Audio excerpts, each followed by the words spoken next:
Call of Duty is an unrecognizable mess today. From a trend-setting, innovative franchise, it became a bland, amorphous mess that falls in line with the worst trends in the industry.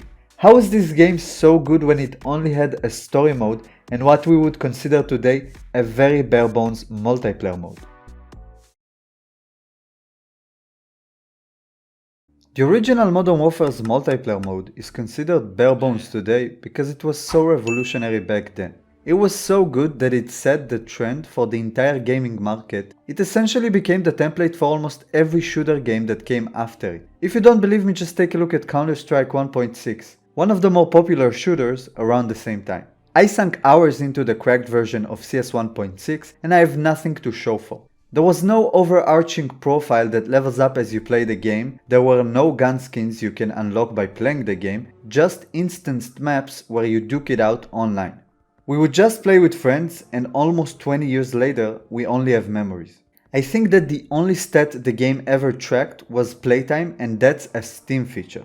The other style of shooters like Halo 3 didn't have classes or perks to fit your playstyle, you didn't get kill-based rewards like kill streaks, you just had the same gun as everyone else and a bunch of stronger weapons thrown around the map in positions you had to fight for. Setting out to kill Halo and become the king of gaming, Call of Duty 4 had really struck gold with all the different mechanics it brought together seamlessly.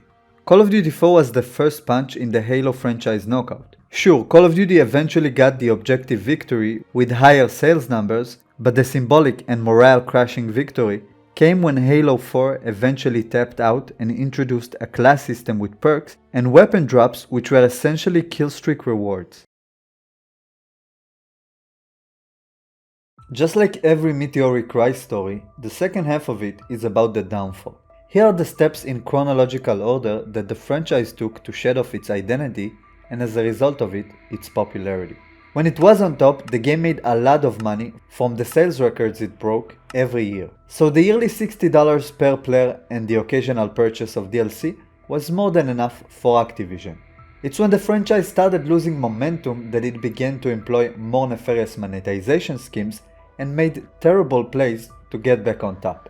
The game had started to curb its uniqueness in order to appeal to a wider audience. It started by making killstreaks weaker and harder to get. They then introduced killstreak rewards that are supportive in nature but didn't require you to actually be on a killstreak to get them. To squeeze more money from the player base, in Call of Duty Advanced Warfare they introduced a pay-to-win mechanic where you can gain access to better weapons if you just pay them money. The support killstreaks morphed into a specialist ultimate ability which passively charged without the need to be on a killstreak, much like the then popular hero shooter Overwatch 1. Instead of creating a coherent, regular Call of Duty campaign with pre-made characters, they decided to make some weird create-your-own character thing which was very convoluted and forgettable to say the least. The game also kept and upgraded the advanced movement mechanic which would let you double jump, wall ride and do things you could never do in a Call of Duty game. It was actually pretty decently made in Black Ops 3, but the community was over it. In fact, it was so over it that the next release in the series, Call of Duty Advanced Warfare, was less popular than the remastered version of Call of Duty 4 which came with it. For some reason, a flagship release being less popular than an HD remake of a 9-year-old title wasn't a good enough market signal for them to go back to basics. Not only did they ignore the signal, they put their pedal to the metal next year with Call of Duty World War II, introducing a stupid social space inspired by the game Destiny so you can watch other players open loot boxes and get the same skin for 5 times because that's a thing they actually did back then, create one skin and duplicating it several times while the only difference was the name. Instead of giving us a greedy World War II game, which was sorely needed at that time period, they instead decided to pander with identity politics and force diversity.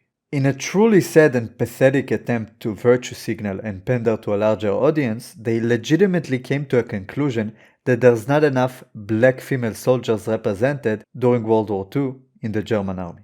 Yes, the game would literally let you play as a Germanic black female soldier in World War II. Say what you will about realism in Call of Duty and how it's just a multiplayer environment anyway, but in Call of Duty World at War, which was the 5th Call of Duty installment, the multiplayer mode made you feel as if you were a grunt in World War II. despite all the 360 no-scopes and how the graphics were far from cutting edge. I think that 2017 was the year that cemented the fact that multiplayer factions became meaningless and generic. Call of Duty Black Ops 4, despite being a pretty good game, was also the time that Call of Duty's loss of identity was at its peak. The game really leaned into the hero shooter angle and put a higher emphasis on the specialists. Taking another note from Overwatch, they started displaying hit points in multiplayer and removing automatic health regen, which is an integral part of Call of Duty. Outside of multiplayer, they completely ditched the idea of a campaign and didn't create a single player mode at all. They also created Blackout, which was the first Call of Duty Battle Royale ever made, conveniently at the time where the popularity of PUBG and Fortnite really took over the gaming world. At this point we got 5 titles in a row where they tried to implement aspects from the most popular games at the time, while diminishing the things that are unique to the Call of Duty series, trying to appeal to a wider audience but failing to do so while alienating their core base. The reboot of the Modern Warfare series brought back life to the franchise. Despite the generic Russians are bad and they got unconventional weapons storyline, the story is actually pretty good. Most of it is because of the underlying commentary throughout the game about how terrorists are empowered by morality shackles that conventional armies have to obey, while the terrorists can ignore international law and benefit from chaos and the asymmetrical warfare.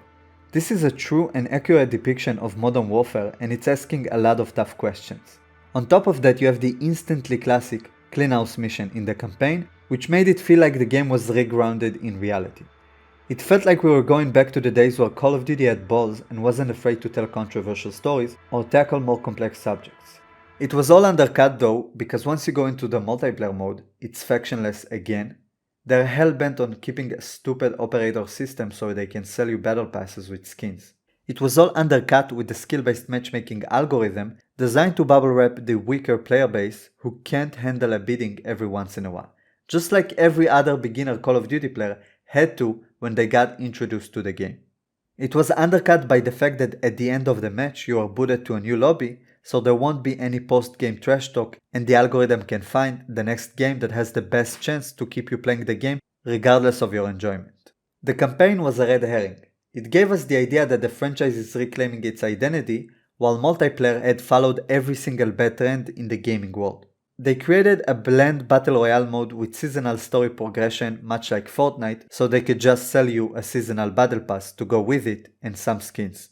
They also went back to soft pay to win microtransactions in the form of weapon blueprints, which essentially lets you buy a weapon with attachments even if you haven't unlocked it yet and use it. If it's a new weapon that's overpowered, you get to use it before the non-paying plebs. Fast forward to Modern Warfare 2, the skins get even more ridiculous, the story is kinda decent, and the rebooted look at the old characters is somewhat refreshing, but what changed this time is that the story progression through Warzone got way more aggressive. It's gotten to a point where you're missing a lot of important context in the beginning of the so-called campaign mode of Modern Warfare 3, and I'm not talking about peripheral context or extra clues. It's more like characters you thought were dead were actually brought back to life kind of context. Modern Warfare 3 is where it got awful. The Warzone story progression somehow morphed into being the entire story. The campaign mode itself has maybe 2 or 3 missions that are not part of the Warzone map and look like a typical scripted Call of Duty mission.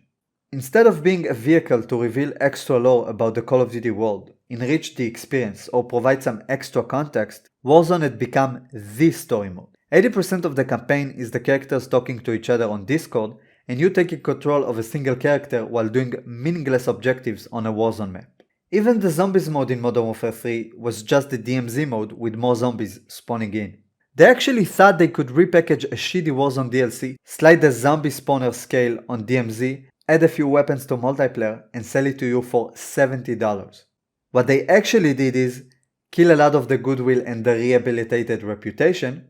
They destroyed any interest in the rebooted Modern Warfare universe with how they handled the characters and the so-called campaign mode they created, so as someone who buys the game every year on launch, and Modern Warfare being my favorite saga, I'll probably wait for a review or a decent discount in the next game by Infinity Ward. Call of Duty multiplayer today just brought all the worst things together. The skins are extremely painful on the eyes, especially when you have non-humanoid skins like Gaia. There's no casual mode, every single match is a sweatfest with skill-based matchmaking toned on, prioritizing play session length but destroying all the fun. I'm sure the algorithm is well optimized to keep you playing and nudge you into buying microtransactions, but it also takes out all the enjoyment. It might seem ridiculous, but you can definitely play a game for a long time without enjoying any aspect of it simply because you're addicted to it. Fix the game! It sucks playing the shit! And I'm fucking addicted! From revolutionizing the entire shooter genre and forcing other games to follow Call of Duty 4's innovation, Call of Duty had become a franchise that takes all the bad aspects that revolutionized the industry. It's a paid title, but it has a battle pass. It has a ton of obnoxious skins that are only good in a battle royale setting or a game with a younger audience like Fortnite. It's got a play session length algorithm, and let's not forget it's a live service game filled with repackaged and reskinned content, but a new price tag, much like every yearly sports game on the market.